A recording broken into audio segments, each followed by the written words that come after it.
So today we're gonna do the surface marking of the heart, and this is the sternum, and along the sides there are the ribs.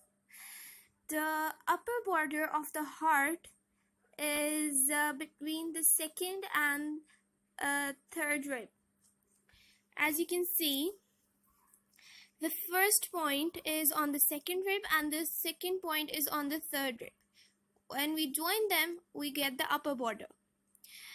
Now the third point and the fourth point, this is the fifth.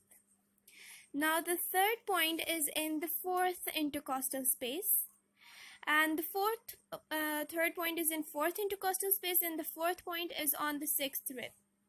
When we join 2, 3, and 4, we get the wide border.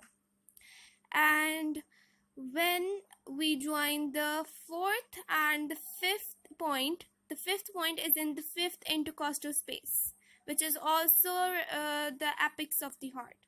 When we join the fourth to fifth point, we get the inferior border of the heart.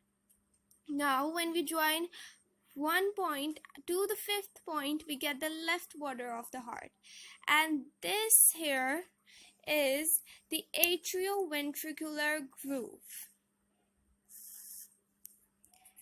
AV groove, and it is formed by joining the point from third rib to the sixth rib.